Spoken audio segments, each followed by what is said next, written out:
Drapeau palestinien brandi, violente altercation, exclusion de députés, l'ambiance était électrique au Palais Bourbon ce 28 mai. On rembobine.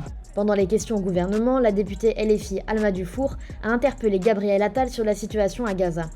Monsieur le Premier ministre, cela va faire 8 mois que le monde regarde 2 millions de personnes vivre en enfer.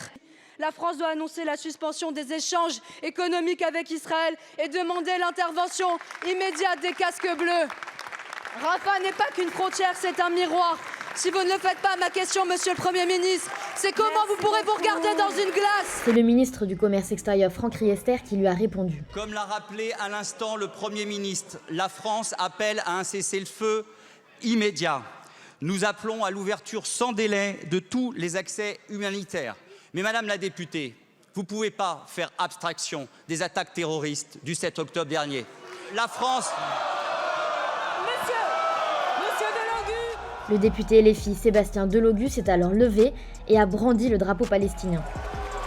Vous avez un rappel à l'ordre avec inscription au procès verbal jusqu'à saisine du bureau. C'est inadmissible. La séance est suspendue. Pendant la pause, une vive altercation s'est produite entre le député insoumis David Guiraud et le député apparenté LR Meyer Hadid. Comment vous leur donnez la parole? Comment vous leur donnez la parole? Barre-toi d'ici, toi. À qui tu parles? À toi, je te On n'a parle. pas élevé les cochons ensemble, alors respecte un peu la... C'est toi le cochon. T'es dans la boue du génocide. Tu sais quoi, la boue du génocide, récupérer les otages, vous n'avez pas honte. Quelle apologie du génocide? Moi, je regrette la mort de tous les enfants. S'il y avait justice dans ce pays, vous serez poursuivi en justice, monsieur. Ne touchez pas, Je suis en pleine interview. Ne touchez pas. Qu'est-ce que vous allez me faire? Vous voyez ces gens-là, ces gens n'en ont rien à faire. C'est un scandale.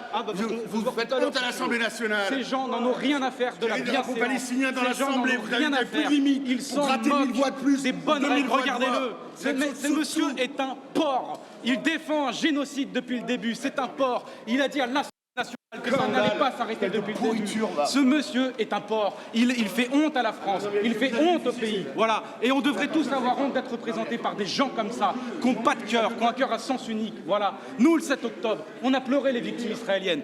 Donc à la suite du grave incident qui s'est déroulé cet après-midi en séance publique, le bureau de l'Assemblée nationale vient de se réunir. Le bureau a décidé de proposer à l'Assemblée de prononcer à l'encontre de M. Sébastien Delogu la censure avec exclusion temporaire. C'est la plus forte sanction prévue par le règlement de l'Assemblée nationale. Peut être sanctionné un député qui se livre à des manifestations troublant l'ordre ou provoque une scène tumultueuse et qui s'est rendu coupable de provocation envers l'Assemblée nationale. La censure avec exclusion temporaire emporte de droit la privation pendant 2 mois de la moitié de l'indemnité parlementaire allouée aux députés. Elle entraîne également l'interdiction de prendre part aux travaux de l'Assemblée et de reparaître dans le palais de l'Assemblée jusqu'à l'expiration du 15e jour de séance qui suit celui où la peine a été prononcée. Je demande à ceux qui se prononcent en faveur de la censure avec exclusion temporaire contre M. Delogu de se lever. Je vous remercie. Je demande à ceux qui sont contre de bien vouloir se lever.